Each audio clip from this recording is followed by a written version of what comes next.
The first thing I noticed about the throne room was the silence. Not the absence of sound. There was plenty of that. The low hum of alien machinery vibrated through the floor beneath my boots. Massive bioluminescent pillars pulsed along the curved walls, casting shifting waves of violet and silver light across the chamber. Hundreds of alien figures filled the grand hall, their armor reflecting the glow like liquid metal. But beneath it all, there was a deeper silence. The silence of judgment.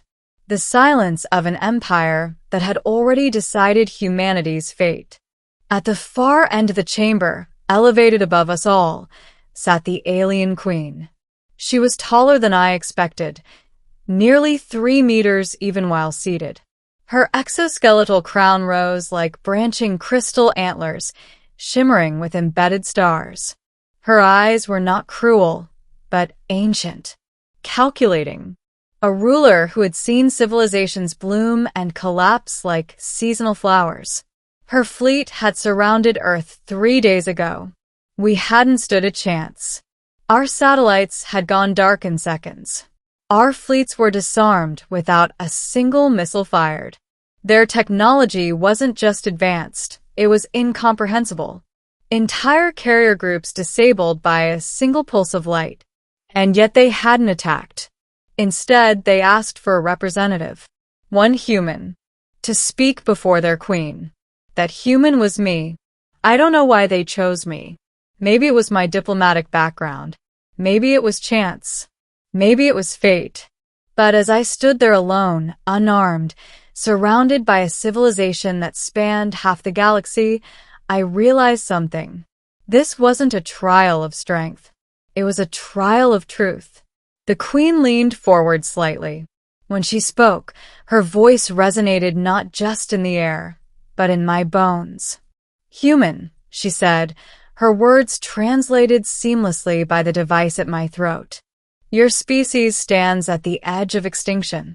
A murmur rippled through the alien court. You are violent, divided, primitive. Your history is soaked in conflict. Your world unstable. Your technology reckless. Tell me, her luminous eyes narrowed slightly. Why should humanity be permitted to continue? There it was. Not a negotiation. A judgment. She did not want surrender. She wanted justification. She wanted the truth. And I realized something else in that moment. They weren't afraid of our weapons. They were afraid of what we might become. I took a breath. You're right, I began. The chamber shifted subtly. The translator carried my voice across the vast hall. We are violent. We are divided. We've fought wars over land, belief, pride, fear. We've scarred our own planet. A faint flicker of approval passed through the queen's gaze. Honesty. Good. But that's not the whole truth. I continued. I took a slow step forward. The truth is that humanity is young. Several alien advisors stirred at that. You look at our conflicts and see chaos. But what you're really seeing is growth. Painful, messy, imperfect growth. The queen tilted her head slightly. Explain. I swallowed, steadying myself. Thousands of years ago, we fought with sticks and stones. Then steel. Then gunpowder. Then nuclear fire. Each time we nearly destroyed ourselves. And each time we stepped back from the brink. Images flashed in my mind: Hiroshima, the Cold War, the countless near misses humanity never learned about. We built weapons capable of ending our species, I said. And then we built treaties to prevent their use. The chamber grew quieter.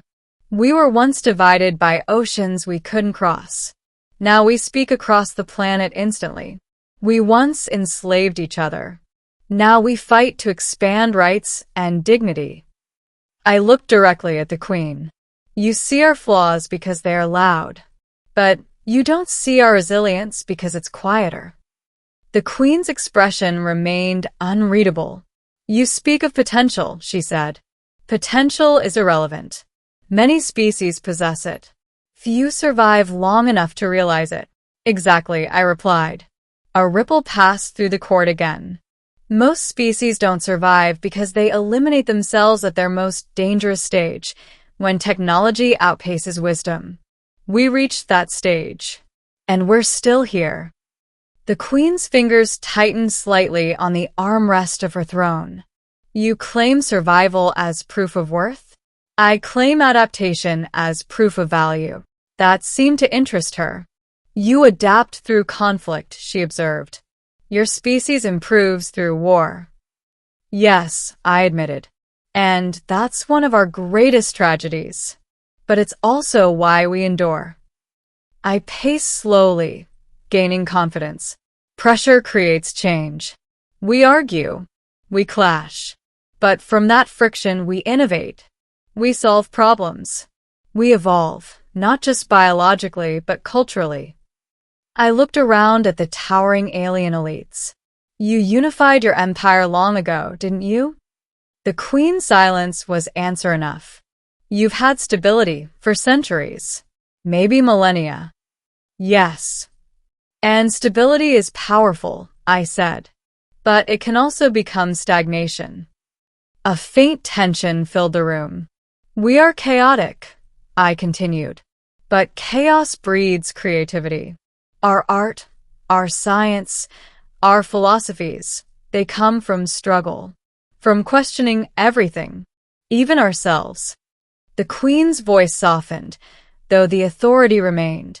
And what of your cruelty? Your capacity for destruction? I didn't look away. It's real. We are capable of terrible things. I paused deliberately. But we are also capable of sacrifice. Now I had her attention. During our darkest wars, people gave their lives to save strangers. During pandemics, doctors worked until they collapsed. When disasters strike, we don't just survive, we help. The translator carried every word. We are contradictory. Violent, yes, but also compassionate. Selfish, but also selfless. I felt the weight of Earth behind me. Billions of voices I would never hear again if I failed. We're not asking you to ignore our flaws, I said quietly. We're asking you to understand them in context. The Queen descended one step from her throne. A collective gasp, or whatever the alien equivalent was, echoed through the hall. You speak boldly for a species facing annihilation. I met her gaze. Because fear won't save us. Her eyes narrowed slightly. Then tell me this, human. If we allow you to live, what does your species offer the galaxy? That was the real question. Not survival. Contribution. I exhaled slowly. We offer unpredictability. A few alien figures shifted uncomfortably. We offer imagination. I took another step forward. You've conquered half the stars. You've perfected stability, order, structure. But we're explorers by instinct. I gestured toward the glowing ceiling. We crossed oceans without knowing what lay beyond. We walked on our moon before fully understanding our own oceans. We send probes into the dark simply because we want to know what's there. The Queen studied me carefully. You imply we lack curiosity. No, I said gently. I'm saying we approach it differently. How so? You explore to expand your empire. A pause. We explore to ask questions. The chamber went utterly still. We don't just want territory. We want understanding, meaning, story. The Queen's gaze intensified. Story.